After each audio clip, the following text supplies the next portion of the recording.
First tonight, we are tracking breaking news in the Ebola outbreak. Within the last half hour, Eyewitness News has confirmed from officials at UMass Memorial Medical Center in Worcester that Dr. Rick Sacra of Holden, Mass. is back in isolation tonight. Sacra is the patient we told you was admitted earlier today to be monitored for possible Ebola. Just last week, Dr. Sacra was released from the same Nebraska hospital where Rhode Island native Ashoka Mukpo is soon headed for Ebola treatment. Eyewitness News reporter Madeline Bright is live from the mobile newsroom now with the breaking developments. Madeline.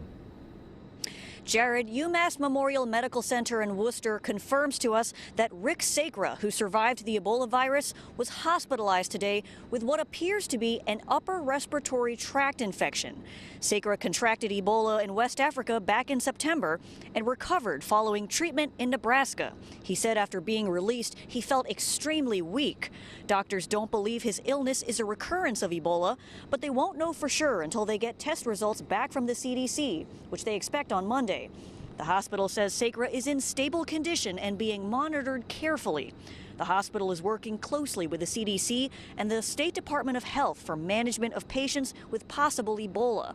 Dr. Robert Finberg, a professor and chair of medicine at UMass Memorial Medical Center, released the following statement to Eyewitness News, saying, quote, "We are isolating Dr. Sacra to be cautious, pending final confirmation of his illness. We think it's highly unlikely he has Ebola. We suspect he has an upper respiratory tract infection with symptoms of cough and conjunctivitis." And the hospital says there is no risk to the general public, and they expect to release another update on Sacra's condition tomorrow morning. With the mobile newsroom, Madeline Wright, Eyewitness News.